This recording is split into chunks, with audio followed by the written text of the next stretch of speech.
para começar, eu queria chamar o César Rodrigues. Ele é formado e tem mestrado em Ciências da Computação pela Universidade Federal de Minas. Ele é gerente sênior de tecnologia da informação. Ele tem mais de 25 anos de experiência no Brasil e no exterior em projetos de infraestruturas, engenharia de software e negócio. Ele está atuando desde 2017 na Globo, no desenvolvimento de soluções, sustentação e operação de infraestrutura relacionada com serviços essenciais e de cloud. E tem o foco atual na implementação das práticas que aumentam a geração de valor para o negócio, nessa parte de infraestrutura, né? Aceleração da digital. Ele está muito imerso nessa transformação digital que a Globo está fazendo. Então, queria convidar aí o César para fazer a apresentação dele. Obrigado, Carol. Obrigado a todos. É um prazer aqui estar nessa apresentação e poder compartilhar um pouco do que a gente tem vivido ali na Globo em relação a essa questão de nuvem, porque efetivamente é um tema muito importante, porque é parte desse imenso caminho que a gente tem dos processos de transformação digital, que é o que grande parte das empresas hoje já identificaram como importante, né? A gente já tem essa visão como um todo, como diretriz, ou mesmo como busca em relação às principais empresas que a gente tem no mercado. Você pode pegar o Gartner, etc. Todos mostram esse tipo de caminho. E é isso que eu quero falar hoje, né? Como a nuvem, né, ou eu vou chamar aqui durante toda a apresentação de cloud, né, qual que é o papel dela nesse processo de transformação digital, né? Então, primeiro, só para a gente falar rapidamente, né, o que é transformação digital? Então, por mais que às vezes a gente queira a transformação digital, às vezes a gente não consiga falar o que é.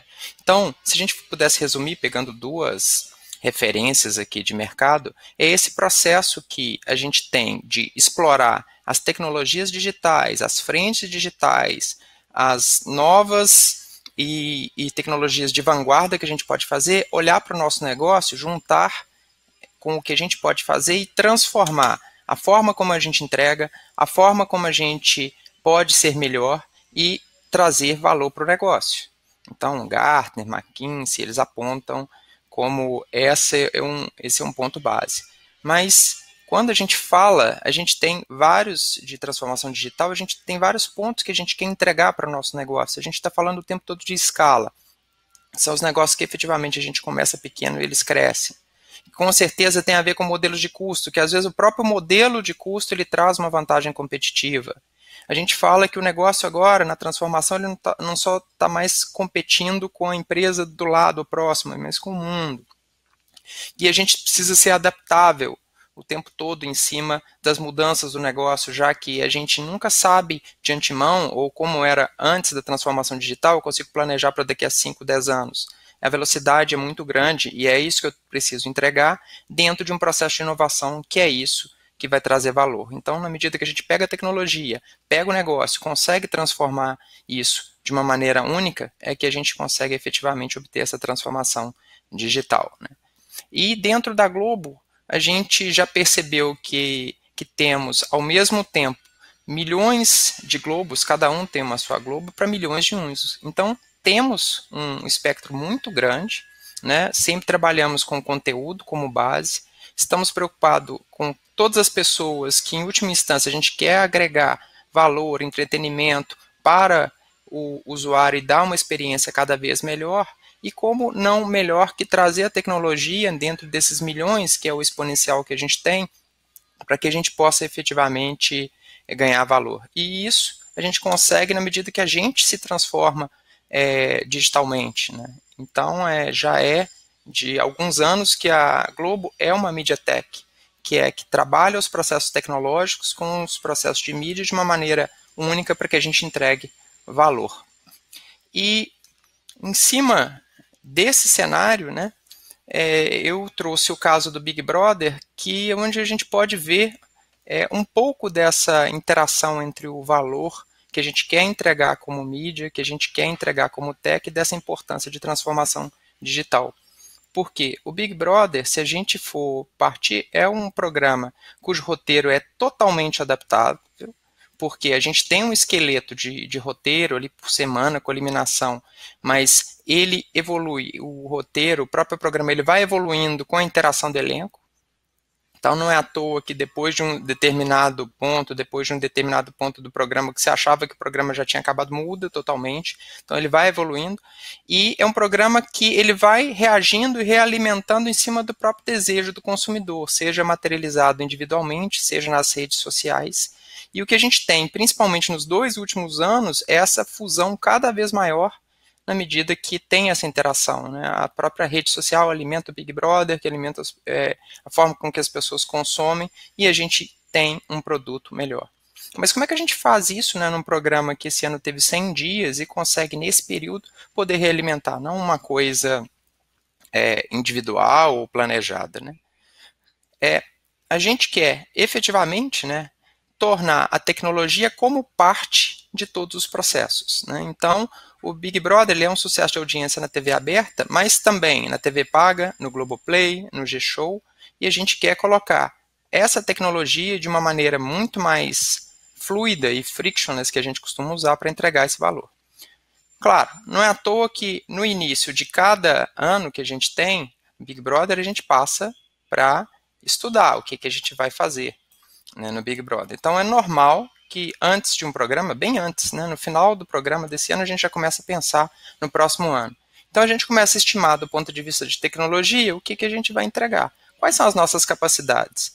Então, em termos, só para reduzir o espectro do Big Brother em algumas variáveis, a gente vai pensar o que nós, como tecnologia, e eu, como infraestrutura, vou entregar em termos de quantos votos eu vou ter, quantos votos por minuto eu preciso suportar, quantos plays de vídeo por minuto eu preciso suportar, quantos usuários simultâneos, quantas horas eu pretendo transmitir, para efetivamente eu consiga entregar essa experiência para o usuário aquilo que eu pretendi, e essa melhor experiência que eu quero.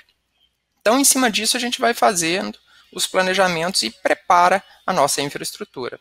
Só para pegar um exemplo, né, pegar uma dessas variáveis, a gente planejou, né, pegou os dados de 2020, que foram, né, a gente pegou o pico de plays, né, que são a quantidade que as pessoas dão play em um determinado minuto, né, no ano passado foram 395 mil em um determinado instante, no caso.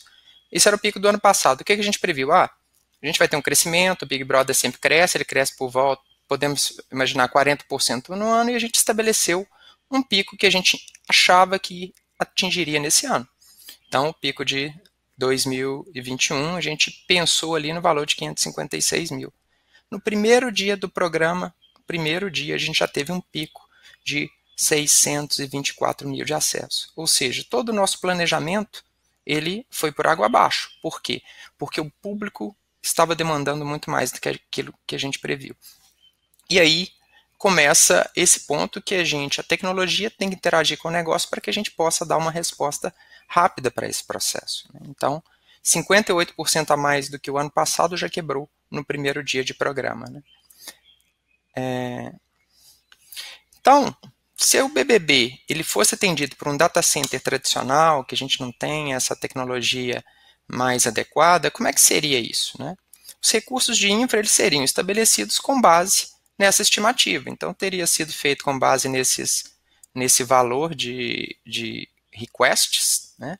E em determinado momento que a gente teria que diversos produtos estariam ocupando o que eles teriam previstos e o Big Brother ali de azul, ali no canto inferior direito, ele estaria super ocupado. Então, eu teria falta em alguns lugares e desperdício em relação aos outros, né? E não conseguiria responder isso rapidamente, né?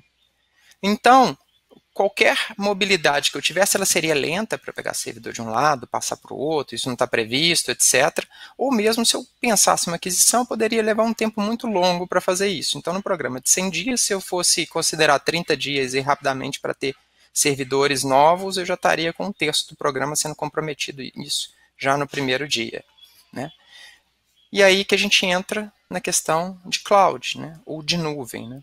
A nuvem é justamente uma mudança do paradigma nessa entrega de infraestrutura, que ao invés da gente pensar os servidores de uma forma isolada, fazendo uma analogia, né, o que a gente tem é essa mudança onde que eu vou entregar recursos específicos, seriam servidores virtuais que eu posso gerenciar, trabalhar e entregar sob demanda esses recursos de uma maneira muito mais automatizada, com velocidade muito mais rápida, e que eu possa orquestrar de uma maneira muito inteligente, né, os recursos quando eu efetivamente estiver entregando, precisando entregar esses valores, né. Com isso, eu consigo ter uma elasticidade muito maior, né? Se o Big Brother demanda, eu vou pegar todo o recurso que eu tenho disponível para trabalhar, e eu tenho essa escalabilidade, eu consegui entregar muito mais daquilo que eu previ. Então, esse é o básico, digamos assim, do ponto de vista da nuvem.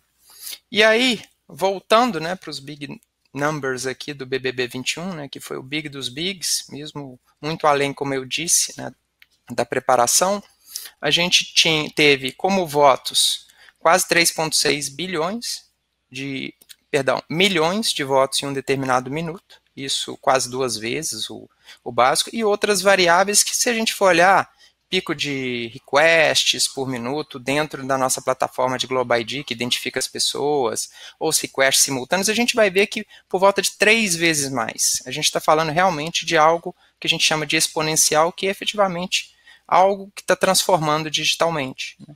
E para a gente trabalhar com isso, com certeza a gente tem que já trazer os aspectos de nuvem para esse trabalho. Né? Então, primeiro, se a gente fosse prever que o Big Brother fosse crescer 3 vezes ou 4 vezes, que a gente deveria, a gente, num modelo tradicional, teria que comprar 4 vezes mais servidores, recursos de infra do que do ano anterior. Sendo que, como vocês podem ver nesse gráfico, grande parte do tempo eles ficam atendendo a uma quantidade muito menor. Então, do ponto de vista da cloud, outro ponto relevante do que a gente tem é que a cobrança é feita por uso. Então, eu consigo trabalhar com modelos de cobrança que vão estar associados com essa elasticidade que eu tenho, ou seja, que eu possa crescer e que eu possa reduzir, e que eu possa garantir que em determinado momento eu possa escalar num volume virtualmente infinito, ou numa quantidade de recursos muito grande, claro, né, numa velocidade não é instantaneamente, mas que eu possa crescer em cima disso. Então, é o primeiro ponto diferente que eu tenho, que eu não preciso mais prever pelo pico, ou não preciso estar mais meu negócio, ele pode se adaptar melhor àquilo que a gente tem. E por outro lado, tudo que eu posso também começar com novos produtos, eu posso trabalhar com baixo investimento. Então, eu quero estabelecer um novo produto, né, de um aplicativo de vendas, de shopping, etc., junto ao Big Brother, eu posso começar barato em cima só do que aquilo que eu uso. E não, efetivamente, começar com uma grande capacidade e depois não ter como trabalhar isso. Então, tudo isso faz com que eu tenha um modelo de negócio diferente e acabe por sendo não uma limitação de infra, mas uma decisão até do negócio que eu tenho para que eu possa crescer ou não a minha infraestrutura. Então, eu dou agilidade para o negócio e uma resposta, mais uma vez, né, no período de um programa, ou mesmo no período de uma semana de uma votação, aquilo que eu possa me preparar ou não para poder trabalhar em cima do Big Brother. Então, esse é outro ponto.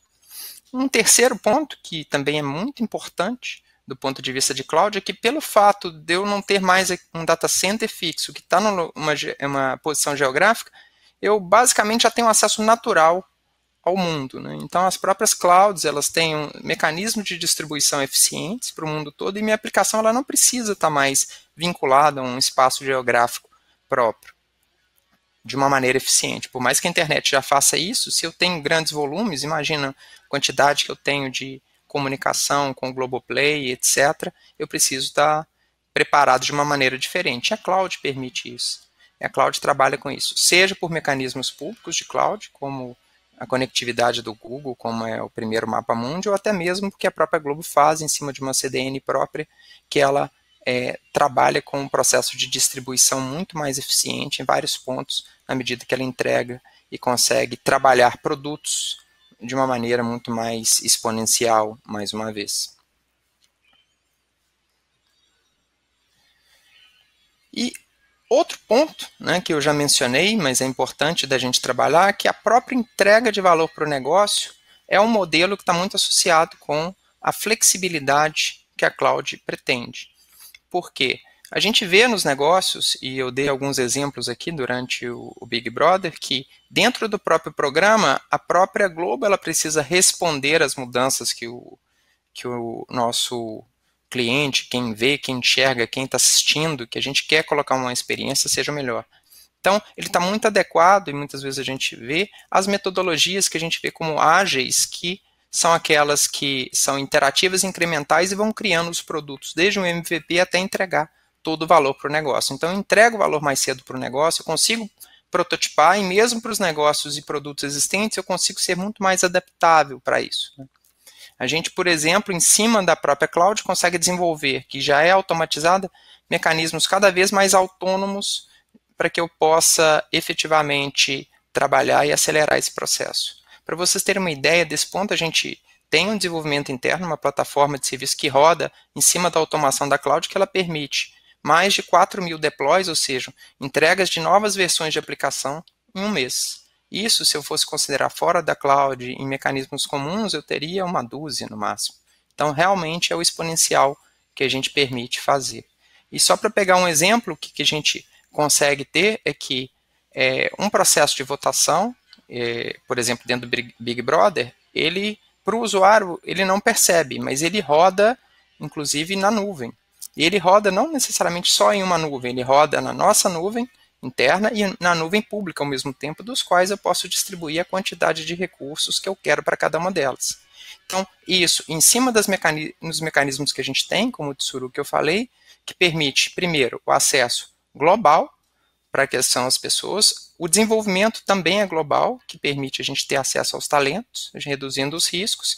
E só para ter uma comparação nessa evolução de votos que a gente mencionou, nesse próprio ano a gente teve 2 recordes com 20% de diferença que foram em menos de um mês, que conseguiram não só olhando a nuvem, não só escalando, conseguir entregar resultados que geram melhoria por essa possibilidade da gente conseguir subir, testar, validar de uma maneira segura, sem criar riscos, mesmo imaginando que no Big Brother, nas 2 últimas semanas, a gente teve paredão durante todo o tempo. Então, a gente consegue fazer isso. São grandes vantagens que permitem a aceleração do processo. Mas não só isso, né? A gente também consegue não só adaptar, mas também criar coisas novas, que é a velocidade da inovação que a gente quer. Um exemplo foi o Drops, que foi criado e rapidamente ele se tornou parte do programa. Mais uma vez, negócio com a tecnologia. Foi entregue as aplicações de Drops, foram criados quadros, o Brasil está vendo alguns dos quadros até mais assistidos e depois que geraram muita repercussão positiva, integrando e gerando valor para o que a gente quer dentro de um período muito curto. Na nossa evolução de cloud, só para mostrar um pouco do cenário, a gente já entendia, no caso da Globo, que ela era importante há muito tempo. Antes da gente começar efetivamente a ter clouds, a gente já entendia que precisava de um mecanismo automatizado. Então, por volta ainda de 2007, a gente começou a trabalhar com orquestradores internos, o que a gente chamava de orquestra, até que a gente tivesse efetivamente gerenciadores de nuvem on-premises open source que a gente pudesse utilizar, e a gente criou e foi para o Cloud Stack, criou os próprios mecanismos de plataforma como serviço, como eu já mencionei em cima do Tsuru, e recentemente a gente estabeleceu uma parceria de longo prazo, além de usar clouds como um todo, que a gente chama de Omni Cloud, qualquer cloud, com o Google, né, que a gente está até com o Rodrigo aqui para falar com a gente. Então são as nossas entregas e esse é o nosso caminho. E esse é um ponto chave para a gente falar, porque a nuvem, até o momento, é importante da gente não pensar só como uma extensão do data center que a gente tem, mas justamente um dos grandes valores que a gente tem na nuvem pública é que ela traz possibilidades da gente evoluir em cima do nosso processo, da gente acelerar a entrega que a gente tem, para que efetivamente a gente traga inovação para a empresa e possa trazer diferenciação nos negócios que a gente entrega. E esse é um ponto importante. Só para dar um exemplo, para várias televisões que a gente tem, acabava a TV aberta, a televisão já dava. Você quer entrar no Globoplay? Já assista aqui. Então, esse é um dos pontos que a gente inova e agrega para a experiência do usuário e, consequentemente, para a experiência que a gente quer entregar. Mas, claro que nem tudo são flores, digamos assim. Todo ponto de vista, por mais que a nuvem, né, a cloud, ela seja importante para o processo de transformação, cabe a gente ter atenção em alguns pontos que eu vou cobrir rapidamente aqui, que é, primeiro, que a gente chama do lift and shift, né, que é, se eu tenho aplicações que elas não são preparadas para trabalhar em nuvem, para serem escaláveis, o fato de eu levar essas aplicações para a nuvem não vai me dar efetivamente o benefício que eu tenho. Então, é importante que, na medida que a gente vá trabalhar com a nuvem, que a gente tenha aplicações desenvolvidas em cima dos processos modernos que possam efetivamente gerar esse tipo de valor, né? Outro ponto que a nuvem ela é elástica e escalável. Só que, efetivamente, a gente tem que tomar cuidado com a velocidade com que ela é elástica. Todo mundo que trabalhou no Big Brother, né, de estagiário até a direção, sabe do conceito de rajada. A gente brinca que quantos intervalos tivemos no final do BBB 21? Olhando só esse gráfico, que é o gráfico de entrada nos plays no aplicativo, a gente conta 7 picos, que foram 7 intervalos. Basicamente, as pessoas no intervalo da final do Big Brother mudavam para o ao vivo, onde o Thiago Leifert conversava com os 3 finalistas. E depois voltava. Então, isso chega a ter um consumo, um crescimento, às vezes, de 25 vezes em um instante, em poucos minutos, até 4 minutos, você multiplica por 25 o número de acessos. Então, nem a nuvem está preparada para crescer tanto nesse tempo tão curto. Então, por isso que a gente precisa estar preparado em cima desse trabalho. E isso é tão grande que até os parceiros que trabalham com a gente precisa fazer um trabalho, porque a quantidade de consultas sobre as marcas envolvidas chegam a ser 10.000% em cima nos primeiros 20 minutos, quando eles são expostos no Big Brother. Então, é um volume muito grande.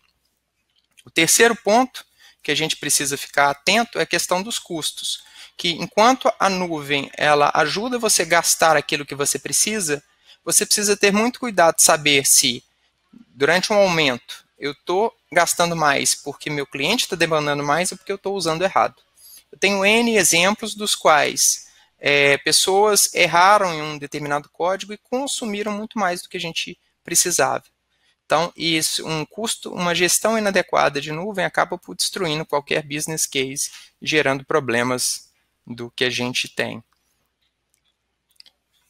Um item importante é que as nuvens são altamente resilientes, mas elas ainda se expõem e colocam que elas não são 100%. Então, para algumas coisas, elas atendem 99,99% do tempo, que significa 4 minutos por mês, algumas menos. Então, é claro que é necessário para ambientes produtivos, onde eu tenho o meu produto como cerne, a ver com o negócio se está de acordo com esse nível de serviço que as nuvens têm, se ele é suficiente, ou se a gente tem que usar alguns dos próprios mecanismos, né, de continuidade do negócio que elas também apresentam, para que a gente possa efetivamente ter mais segurança. E claro, por último, não tem jeito da gente falar de cloud, não tem jeito da gente falar de transformação digital sem ter devidamente uma equipe capacitada que entenda, que consiga transformar e que possa aplicar os conceitos que a gente tem de nuvem aos conceitos de negócio e que possa interagir os dois para que a gente possa obter os resultados melhores que a gente tem. Então, resumindo, né, fechando como 3 grandes tópicos que cabem a gente falar, que, claro, cloud sim é uma tecnologia que é base para a transformação digital, pelo que ela entrega, pelos recursos e pelo processo de transformação em cima de todos aqueles conceitos que a gente falou. Só que, claro, a efetividade dessa transformação ela depende do uso das potencialidades, né, da cloud, como o próprio Rodrigo vai falar daqui a pouco. Ou seja, se a gente usar só a cloud como um data center longe, a gente está longe de fazer uma transformação digital. E que esse uso inadequado da cloud, ele pode gerar dificuldades tanto técnicas quanto custos mais altos do que os atuais. Então, por isso, é importante que a gente faça um business case sólido para que a gente possa entender esse processo, né? E o Chus, inclusive, vai falar como convidado sobre o nosso business case daqui a pouco. Bem, era isso que eu trouxe para hoje, para vocês. Obrigada, César. Então, assim, acho que esse panorama ele foi muito importante para a gente entender um pouco desses conceitos e do desafio que a gente tem, né, quando a gente fala para a cloud, porque é o que você trouxe, né? A gente tem a tecnologia, a questão é como a gente vai usar essa tecnologia, né? Usar ela para usar simplesmente por usar, cada vez mais a gente percebe que não faz sentido, porque se a gente está buscando essa transformação digital, o que a gente tem que fazer é entender aonde que essa tecnologia ela se encaixa, né? Para a gente poder fazer a devida transformação digital que a gente precisa. Então,